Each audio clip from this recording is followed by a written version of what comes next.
दिव्यांगत्व प्रमाणपत्राच्या आधारे प्रशासकीय सेवेचा लाभ घेणाऱ्या प्रशिक्षणार्थी पूजा खेडकर यांच्या विरोधात दिव्यांग कर्मचारी संघटना प्रदेश उपाध्यक्ष अशोक आठवले यांनी राज्य दिव्यांग आयुक्तालयाकडे तक्रार केली आहे। सन 2023 पूर्वी पूजा खेडकर यांनी दिव्यांगत्व प्रमाणपत्र प्राप्त करून केंद्रीय लोकसेवा आयोगाला सुपूर्द केले, परंतु ते संशयास्पद असल्याचे समजले। त्यामुळे महाराष्ट्र राज्य दिव्यांग कर्मचारी संघटनेचे प्रदेश उपाध्यक्ष अशोक आठवले यांनी पुण्याचे दिव्यांग कल्याण आयुक्त प्रवीण पुरी यांच्याकडे तक्रार केली आहे। पूजा खेडकर वादग्रस्त IAS ऑफिसरच्या बाबतीत महाराष्ट्र राज्य दिव्यांग कर्मचारी संघटना प्रदेश उपाध्यक्ष म्हणून मी राज्य दिव्यांग आयुक्तालयाकडे तक्रार केलेली आहे।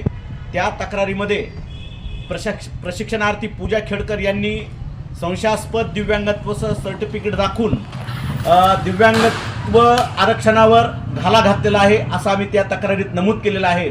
आणि लवकरात लवकर पूजा खेडकर यांची सखोल चौकशी करून त्यांच्यावर फौजदारी प्रक्रिया अंतर्गत योग्य तो कठोर गुन्हा दाखल करावा अशी आमची तक्रारीत राज्य दिव्यांग कल्याण आयुक्तालयाकडे आमची मागणी आहे। त्याच तक्रारीची प्रत आम्ही मुख्य सचिव महाराष्ट्र राज्य मुंबई, केंद्रीय लोकसेवा आयोगाचे सचिव आणि अशा तत्सम प्राधिकाऱ्याकडे ही तक्रार देऊन पूजा खेडकर या उमेदवार जी नावरूपाला आले आहे भारतीय प्रशासन सेवेतील त्यांचं IAS पद हे रद्दबातल करून त्यांच्यावर पोलीस गुन्हा नोंद करण्याची आमची प्रमुख मागणी आहे।